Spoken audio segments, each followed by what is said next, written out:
nañu Afrique. mooy li ma wax léegi Sénégal wane na tradition am wane na dëgëraayam ci démocratie wane na ne institution am yi c'est comme une tige de bambou flexible mais incassable noonu la tige de bambou mel flexible mais incassable alors loolu encore une fois ndam bu rëy boo xam ne bii. dañ ko mooy fitna bi coow li mën na bari. mais yàqu du fi am. waaw moom loolu nga bëgg expliquer. waaw c'est la métaphore que j'ai utilisée. maanaam tige de bambou. flexible à l'excès. neexul a toj mais incassable. mën nga koo lem waaye mënoo ko toj. te war nañoo ñaan yàlla. que cette tige de bambou soit toujours là très solide et plus solide encore mais aussi itam sur le versant des événements mun nañ cee jàngat aussi yeneen parce que événements yi pab bu la ci kenn ndax événements yi dafay dérouler mais nit ñi aussi acteurs yi itam am nañ ci solo te d'ailleurs ci biir waxtaan wi da nga gis ne événements yi nii mu déroulé am na yeneen problème yoo xam ne jur na ko sur le fonctionnement de nos institutions parce que yi ma la wax ne dafa doon yu bulet am na yeneen aussi yu bulet yu mu jur. parce que pour aller vite comme ni ko Youssou Ndour doon wéyee à propos de 1988 ba nga xamee ne jafe-jafe amoon na ci réew mi Abdou Diouf jàpp Abdoulaye Wade jàpp Boubacar Sall jàpp maître Ousmane Ngom ak ñeneen Youssou Ndour lu mu woyoon làmb ji fi amoon daaw verdict ba la ñu xaar ba tey. làmb ji fi am ren nag moom suñu waxantee dëgg Ousmane Sonko moo ko ub Ousmane Sonko moo ub làmb ji parce que quoi qu'on dise bëre amoon na fi amaat fi moom mu bëre bu mujj bi dal di am ndam ndax songante am na fi diggante Macky Sall ak Karim Wade gis nga fa mu mujj songante am na fi diggante Macky Sall ak Khalifa Sall gis nga fi mu mujj mais songante bi itam gis nga fi mu mujj foofu la ndam gi ne ci Ousmane Sonko. moo tax ma ne Ousmane Sonko quelque part c'est un héros dans une certaine mesure parce que da ngay xool ne amoon na jamono ñun ñëpp tiitoon nañ parce que président taxaw na ñun ñëpp ñu di ko déglu mu ne dañ ma bettoon mais bi yoon dootuñ ma bett préparé wu naa waajaat naa ko. li fi amoon doot fi amati. terewul ba songante amee. moom moo wàcc fauteuil bi dem Marrakech. bon nag nga xam ne quelque part man je ne suis ni sonkoiste ni pastéfien mais je suis un ferrailleur de l'histoire pour employer l'expression de André Castello je ne suis pas historien mais ferrailleur de l'histoire alors loolu war nañ koy souligner ndam boobu Ousmane Sonko am nag moom moo ko jox une dimension ak une carrure de héros waaye aussi Ousmane aussi dama ciy profité jox ko conseil parce que Papa Ngagne quand on est un héros on ne doit être ni bavard ni banal le héros. ba bañ a mujj ci zéro. voilà le héros ba bañ a mujj ci zéro. voilà formidable. Voilà. Alors tu as parachevé. Un héros comme ñoom général de Gaulle illustre waroo banal waroo bavard te bavardage mooy indi banalisation ak banalité. te gis nga wax dafa jafe. Quelle que soit ton éloquence si l'éloquence est torrentielle yàgg-yàgg dana am impair. parce que Olof Ndiaye nee na wax ju bari day jur asaka. voilà moo tax man le conseil que je lui donne à partir du moment où il est dans la peau d'un héros ku def ndam def jaloore waratoo bari wax. le héros ne doit être ma baamtuwaat que le héros ne doit être ni bavard ni banal. d'accord moom bëggoon naa ko ci yokk. d'accord lu tax nga jox ko conseil boobu. ah oui parce que dama fii gis ay péripéties yoo xam ne yi mënoon na cee bañ a bokk te mënoon nañ fay bañ a yegg.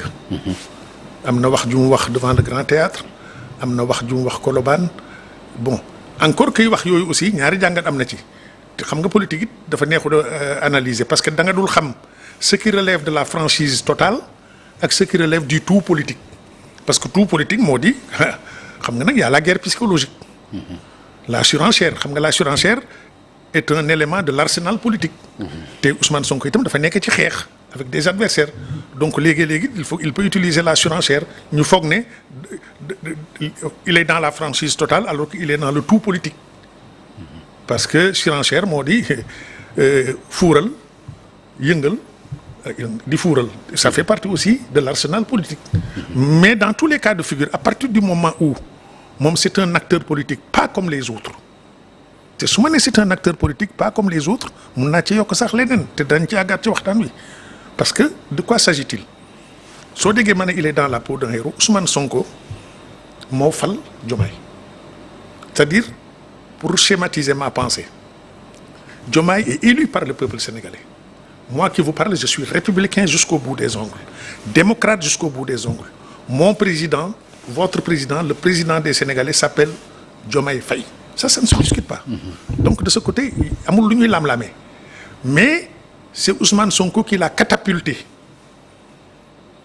Élu par le peuple sénégalais, certes, mais catapulté par Ousmane Sonko. Catapulté mooy lan gis nga soo demee ci porte-avions parce que ça c'est le langage de l'aéronaval xam nga l'aéroport Blaise Diagne ak l'aéroport Léopold Sédar Senghor am nañ des pistes de 2000 mètres 3000 mètres 4000 mètres et cetera.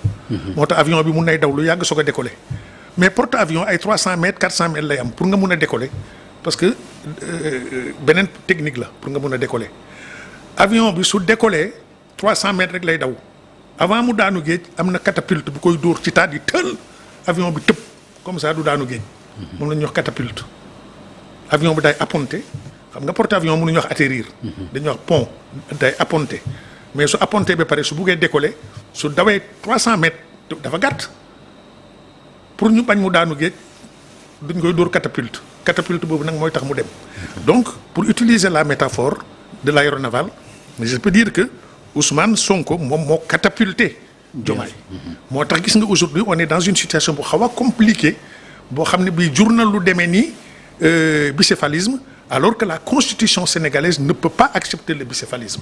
Le Sénégal n'est ni l'Inde ni Israël. Fii c'est le président de la République. Bicéphalisme bi ngay wax mooy jur na premier ministre bu am doole. loolu nga bëgg expliquer bu am doole lool. voilà lan mooy conséquences yi. waxuma sax avant conséquences yi sax mais d'abord ci fonctionnement bi le fonctionnement est forcément bancal et compliqué parce que lu warta am su amee rek day métti. Le bicéphalisme n'a pas sa place dans la constitution sénégalaise en vigueur sauf ñu modifier ko. Sauf ñu jaar par la voie référendaire daal di ne léegi ce régime-là a cessé d'exister maintenant on est dans un autre régime. Parce que après l'épreuve de force entre Mamadou Dia et Senghor dès 1963 on a changé la constitution de fond en comble. Le président de la République du Sénégal détient les pleins pouvoirs notamment dans deux domaines la défense nationale qui est son domaine réservé. La diplomatie qui est chasse gardée mais dama déggoon temps yële ñu ne Diomaye mais dama dégg rek man liiruma ko dans le journal officiel. te man mag laa du ma wax waxi. tout à fait li tubaab di wax j'ai appris par way dire man du ma ci fondé wu. bon mais ñu ne dafa bëggoon a jël portion de pouvoir jox ko Sonko ak yu demee loolu moom mënu ko. mënu ko le premier ministre du Sénégal il est primus inter pares il est le premier d'entre les ministres. joxe pouvoir yekk les pouvoirs comme ni ko car rapide yi defee ak ay passagers kooku constitutionnellement c'est impossible et c'est même impensable loolu kenn xalaatu ko xel mënu koy nangu.